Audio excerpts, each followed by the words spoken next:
এই সময়ে হয়তো আপনি আরাম করে মোবাইল দেখছেন, কিংবা কেউ গাড়ি চালাচ্ছে, কিংবা কেউ সমুদ্রে ছুটির মজা নিচ্ছেন।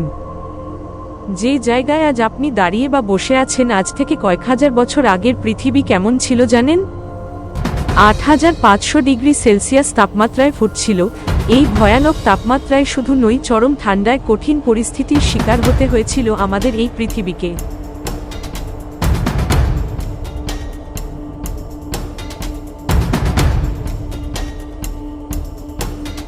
আসুন তবে জানা যাক কিভাবে আমাদের এই সুন্দর পৃথিবী সৃষ্টি হয়েছিল।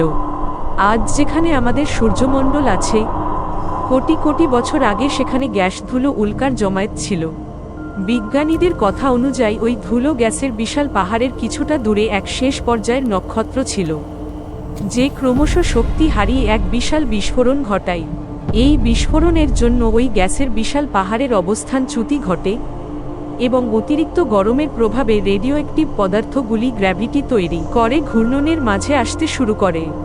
গ্র্যাভিটির জন্য হাইড্রোজেন ও হিলিয়াম গ্যাস সেন্টারে আসতে থাকে, ফলে চাপের সৃষ্টি হয় এবং বিস্ফোরণ ঘটে, যার ফলাফল স্বরূপ আজ আমাদের সূর্যের সৃষ্টি হয়। ছড়িয়ে ছিটিয়ে থাকা অস্ট্রয়েড তাদের ওজন এবং সূর্যের গ্র্যাভিটির প্রভাবে সূর্যের চারপাশে ঘুরতে থাকে। পরবর্তীকালে এই অস্ট্রয়েডগুলি একে অপরের সঙ্গে ধাক্কা খেয়ে ও গ্র্যাভিটেশনাল ফোর্সের জন্য পৃথিবী, শুক্র, মঙ্গল ইত্যাদি গ্রহের সৃষ্টি করে।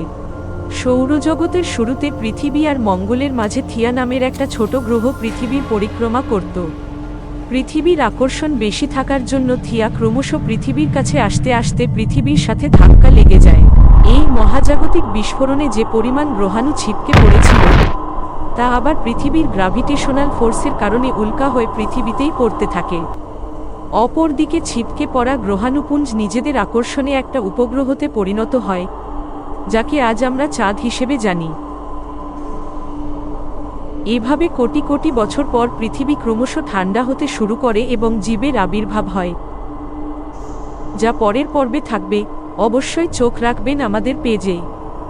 পর্বটি ভালো লাগলে লাইক, কমেন্ট, শেয়ার করবেন। পরের পর্ব দেখতে হলে অবশ্যই টুন ডিআর চ্যানেলটি সাবস্ক্রাইব করবেন। ধন্যবাদ।